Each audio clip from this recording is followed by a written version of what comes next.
probably uses Johnny's. Did you have a patch on when you went to see Al Reed last week? Answer yes or no. Are you? Tell me the truth, because we're going to get to the bottom of it right now. You had a testable patch on last week. Well, you had a patch on. I don't know if it's testable or not. He should. I gave it to him to test, so yeah. Did they take it off your arm? Yes, ma'am. Or you handed it to them? No, they said that, like, I feel it and she gets the little tweezers and she take it out. That happened last Thursday. Yes, ma'am.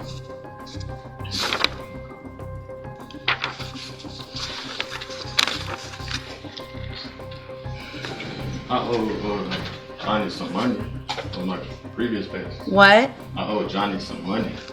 Okay, but that's not what they're saying. So I need to find out why they're saying specifically with regard to you that you went in without a patch on.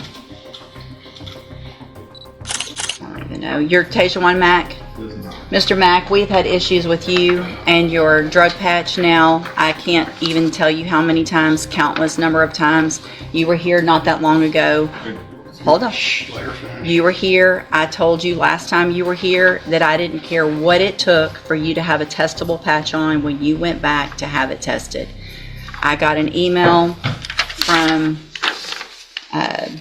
Johnny's Auto dated last Thursday, the 25th, where it says you came in without a testable patch on, you claim it fell off, they put a new one on you, and they will update us. So you went in without a testable patch last week, is that right? No, I'm not even with Johnny's no more. I get my patch from Al Reed. They test you? Al Reed tested you? Yeah. So you didn't go to Johnny's? No. When did you go to Al Reed? Call Al Reed and call Johnny's too. Why would they send us an email that says, do you have a patch on right now? When did you get it? Thursday. Friday. Okay, from where?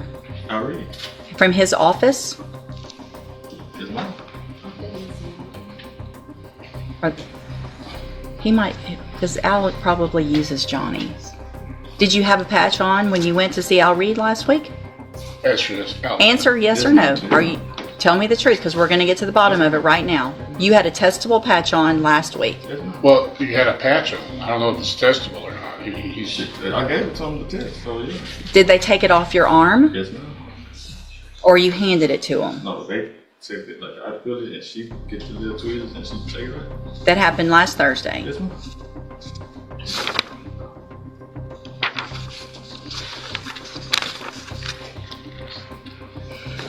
I owe Johnny some money on my previous page. What? I owe Johnny some money. Okay, but that's not what they're saying. So I need to find out why they're saying specifically with regard to you that you went in without a patch on.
Probation doesn't have anything to do Well, with if you get drug testing, then cool.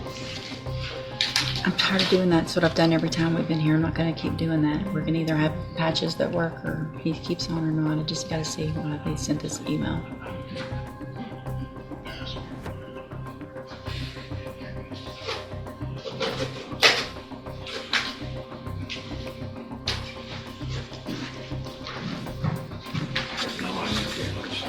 All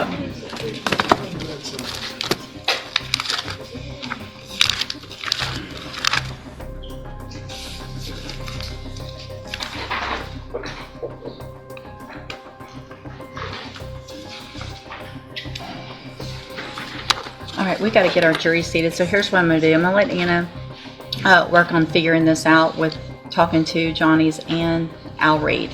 I'm going to have you guys back here. Plan on being back this coming Monday. I'm going to reset it to Monday. If it gets worked out and I don't need y'all here, we'll send you a new reset for a different day.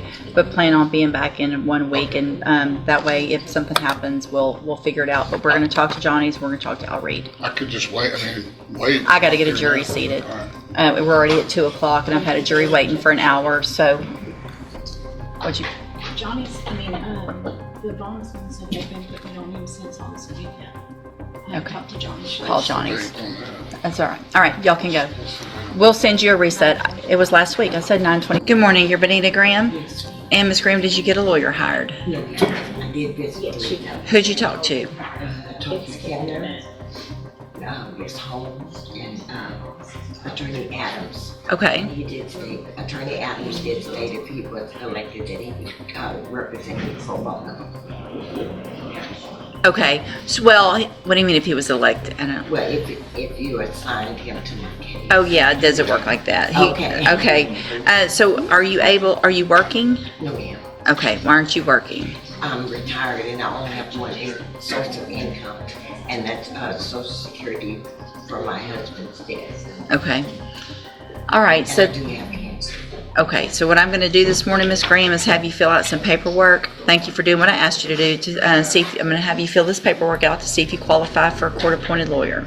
You need to fill it out accurately and completely. Don't leave it all blank or put zeros. And then I'll take a look at it when you're finished. If you'll step over in front of the clerk, she'll give you that information. Yeah, actually, the monitoring situation, I can be relieved from that. Let's take care of this first, Yes, okay? ma'am. Um, Did you- good morning, Anna. Okay.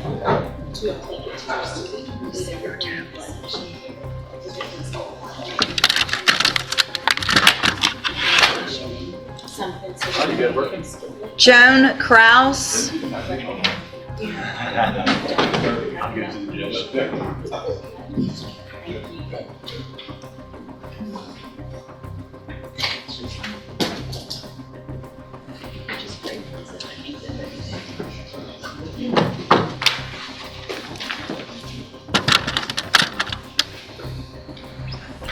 Good morning. Are you Joan Kraus? Yes, ma'am.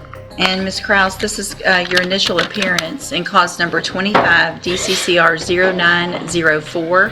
You're charged with a third-degree felony offense of driving while intoxicated, third or more, from July 16th of 2024.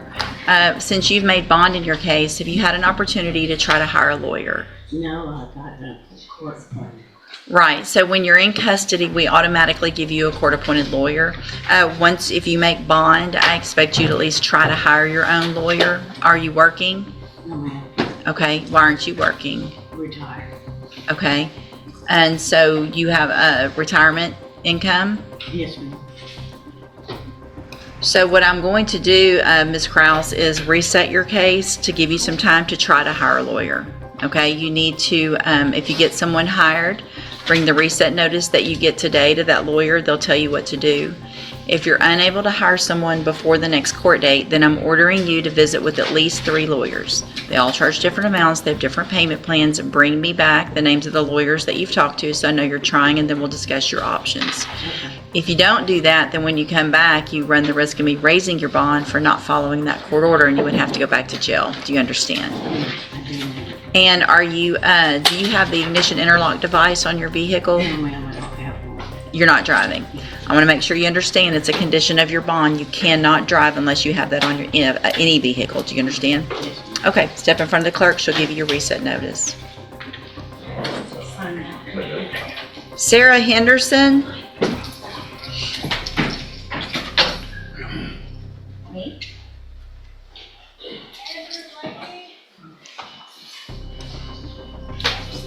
Good morning. You're Sarah Henderson? Good morning, yes, ma'am. And Miss Henderson, did you get someone hired?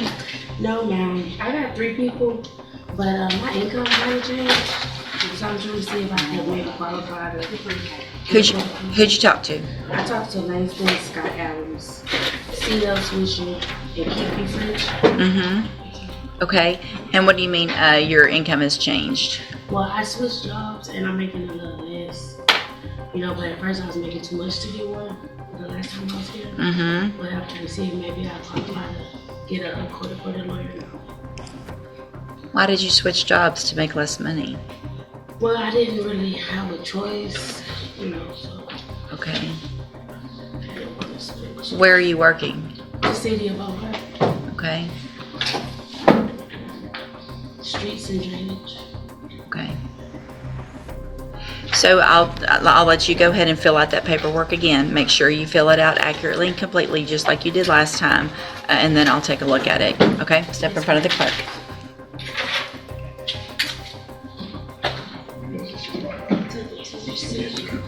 Janisha Jackson. Doesn't apply, the application, don't just leave it blank. And whatever it is, don't.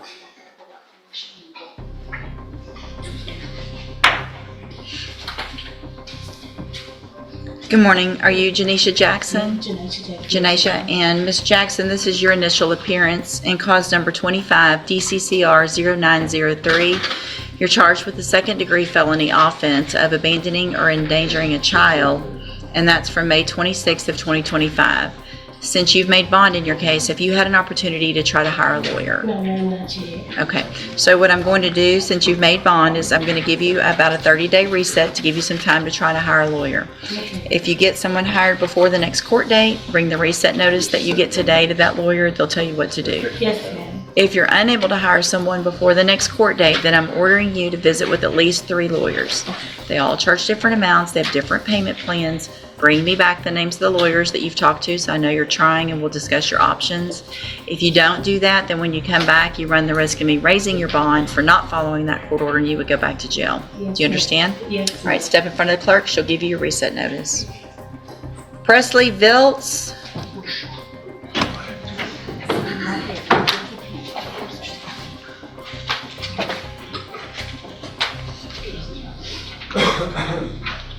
Good morning, you're Presley Viltz. And Mr. Viltz, did you get someone hired? Who'd you talk to? Scott, King, Speak up, please. Scott, and I can't hear a word you're saying. Kimberly, James. James who? Okay. So where are you on being able to get one of them hired? I just started taking back on work. Okay, where do you work? Say? Court. Okay, so what I'm going to do, thank you for visiting with those attorneys. I'm going to give you one more reset, see if you can get some funds together to hire one of them or anyone else. If you get them hired, bring that reset notice. If it's not going to work out with one of them, talk to 3 others, bring me those names, and we'll discuss your options if you're still unable to hire someone. Okay, so make sure you talk to 3 others if you don't get somebody hired. All right, step in front of the clerk. Crystal Latulas.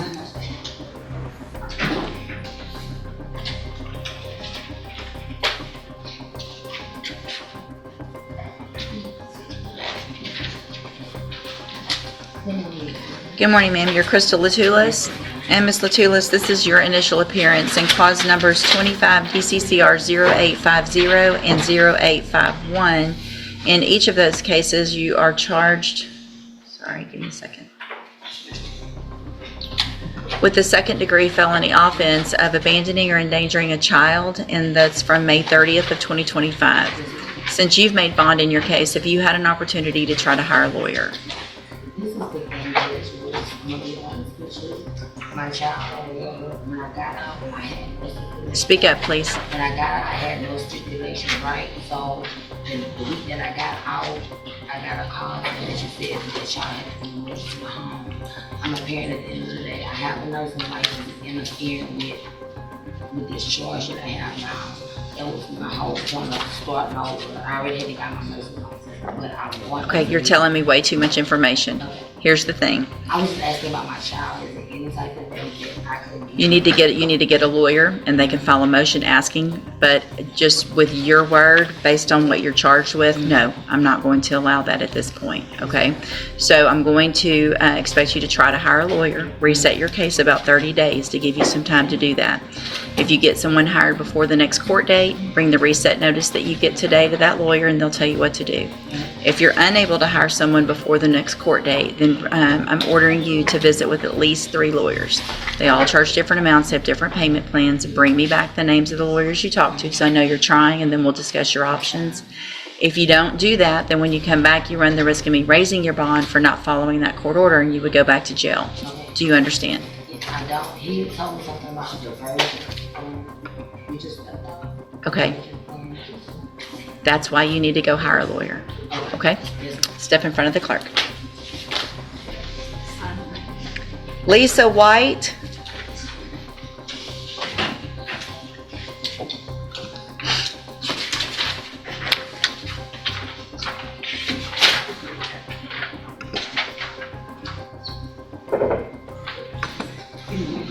Good morning. Are you Lisa White? And Ms. White, this is your initial appearance in cause number 25 DCCR 0923. You're charged with a second-degree felony offense of aggravated assault with a deadly weapon, and that's from May 24th of 2025. Since you've made bond in your case, have you had an opportunity to try to hire a lawyer? Yes, we want to talk with Mr. Paul in Samuel. Uh-huh. And he's discussed the price and that's really important. Okay, perfect. So what I'm going to do, Ms. White, is reset your case about 30 days to give you some time to try to either get Mr. Samuel hired or anyone else. If you do get him or someone else hired before the next court date, just bring that reset notice to them. They'll tell you what to do. If you're unable to hire someone and if it's not going to work out with him, then I'm ordering you to visit with at least 3 other attorneys and bring me those names so I know you're trying, okay? All right, step in front of the clerk. She'll give you your reset notice. Yeah.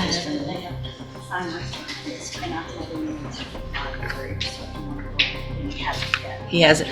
If you'll call the name Christian Ainsworth, please. Christian Ainsworth.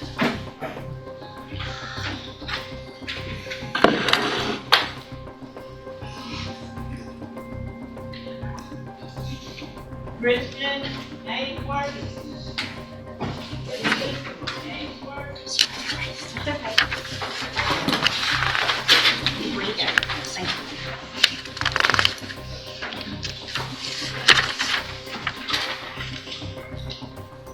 No response, Your Honor. All right, I'm going to forfeit his bond for non-appearance. He did call and say he had COVID. If he provides documentation of that, I will recall that bond forfeiture. Donnell Coleman.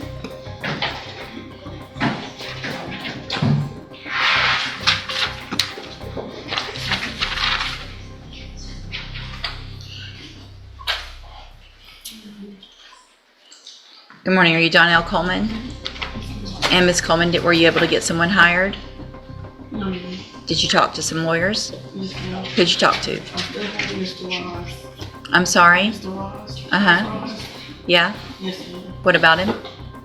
He gave me a deal. Like he shot me the bill to the stock of my income. He said it's change. Uh-huh. Because my case is on that. Okay. Did you talk to some other attorneys, or you were planning on trying to hire him? So what I'm going to do, Ms. Coleman, is have you fill out some paperwork this morning to see if you qualify for a court-appointed lawyer. You need to fill it out accurately and completely. Don't leave it all blank or write zeros. Put any income you have, any bills you have, and then I'll take a look at it. Step in front of the clerk. She'll give you that information. Jeremiah Paia.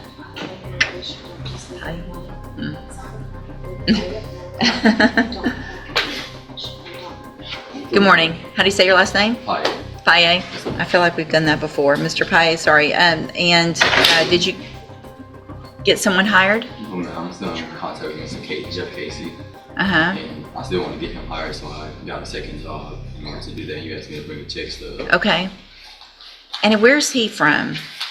I'm not 100% sure, but he's with Jeremy and Jones, that law firm. Okay. This is my check stub from FedEx, and I found my new job this week. Okay. You get paid every week or every 2 weeks? Every week.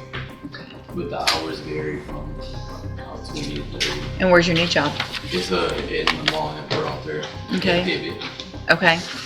So I'll give you a little more time. I mean, you're trying and that's great, or I can have you fill out some paperwork to see if you qualify. You want to try that today? Okay. Step in front of the clerk and she'll give you that paperwork. Make sure you fill it out accurately and completely, okay? Kayla Provost?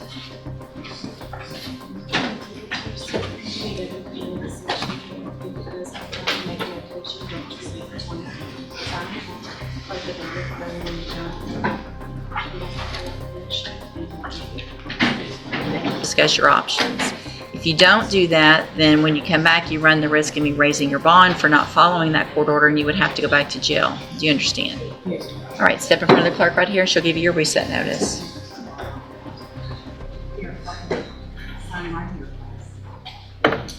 Patricia Benton.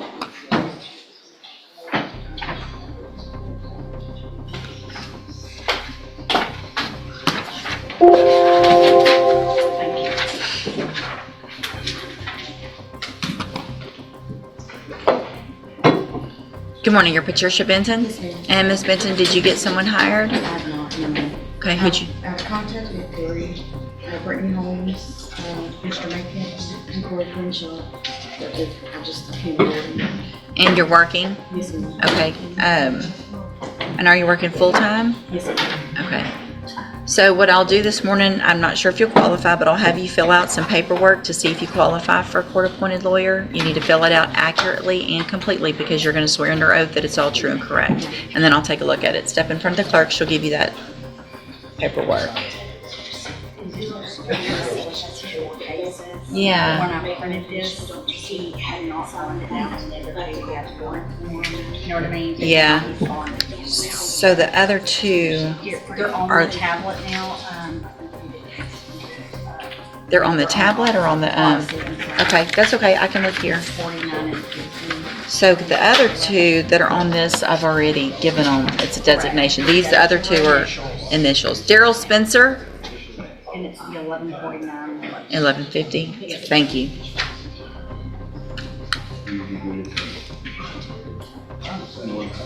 Good morning, you're Daryl Spencer. And so, Mr. Spencer, you've been here previously in cause numbers 24 DCCR 1863 and 24 DCCR 0841. And then it looks like there were two new indictments that have come down, and so you now have an initial appearance in those cases. One of them is 25 DCCR 1149, and in that case you're charged with the third-degree felony offense of evading arrest or detention with the use of a vehicle from June 14th of 2025. And then the next one is cause number 25 DCCR 1150. Hold on a second.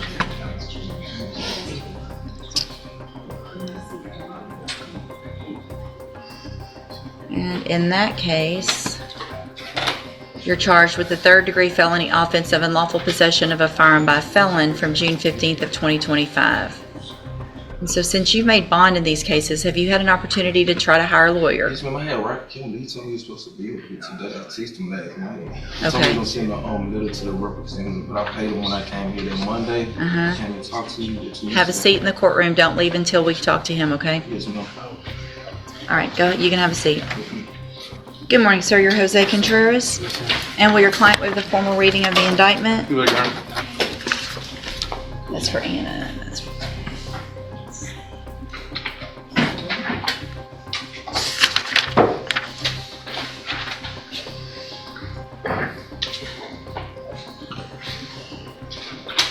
Mr. Contreras, in cause number 25 DCCR 0006, you're charged with the state jail felony offense of failure to comply with sex offender registration requirements, and that's from June 13th of 2024.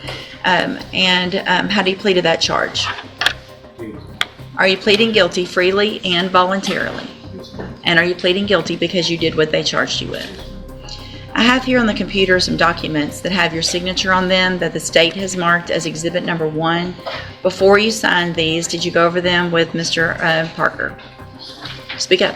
Yes, ma'am. And do you fully understand them?